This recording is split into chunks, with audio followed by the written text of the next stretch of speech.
एक बार की बात है, एक घने जंगल में एक शेर का बच्चा रहता था जिसका नाम शेरू था।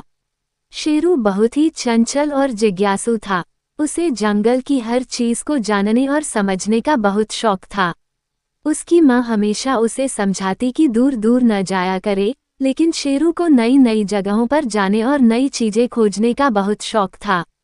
एक दिन शेरू ने सोचा कि वह जंगल के उस हिस्से में जाएगा जहां उसने कभी पहले नहीं देखा था।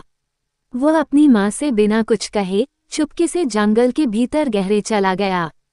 चलते चलते शेरू एक बड़े से पेड़ के पास पहुंचा, जहां उसे एक अजीब सी आवाज सुनाई दी।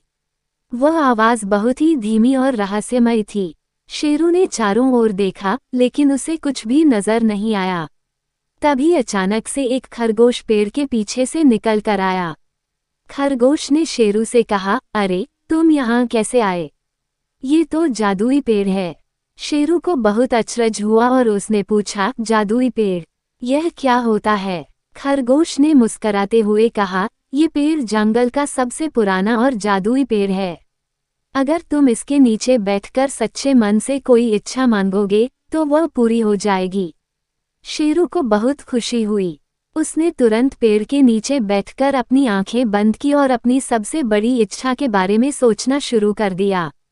उसने सोचा, काश मैं बहुत बड़ा और मजबूत शेर बन जाऊं, ताकि सारे जानवर मुझसे डरें और मैं जंगल का राजा बन जाऊं। जैसे ही शेरू ने अपनी इच्छा पूरी की, पेड़ ने हल्की सी चमक दी और शेरू को बहुत अच्छा महसूस हुआ। लेकिन जब उसने अपनी आंखें खोली तो वह वैसा ही छोटा और प्यारा शेर का बच्चा था जैसा पहले था।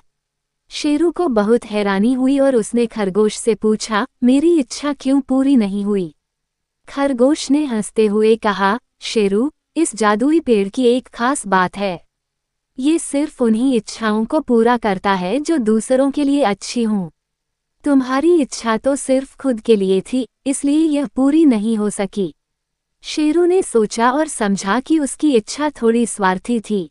उसने फिर से अपनी आंखें बंद की और इस बार उसने सोचा, काश मैं अपने दोस्तों के साथ खेल सकूं और हम सब खुश रहें। जैसे ही उसने यह इच्छा की, पेड़ ने फिर से चमक दी और इस बार शेरू को बहुत खुशी महसूस हुई। जब उसने आंखें खोली तो उसके सारे दोस्त उसके पास खड़े थे और सब मिलकर खुशी खुशी खेल रहे थे। शेरू ने उस दिन सीखा कि असली खुशी दूसरों की खुशी में शामिल होकर ही मिलती है। उसने फिर कभी स्वार्थी इच्छाएं नहीं मांगी और अपने दोस्तों के साथ मिलकर हमेशा खुश रहा। इस तरह शेरू और उसके दोस्तों ने हर दिन जंगल में हंसते खेलते बिताया और वे सभी हमेशा के लिए अच्छे दोस्त बने रहे।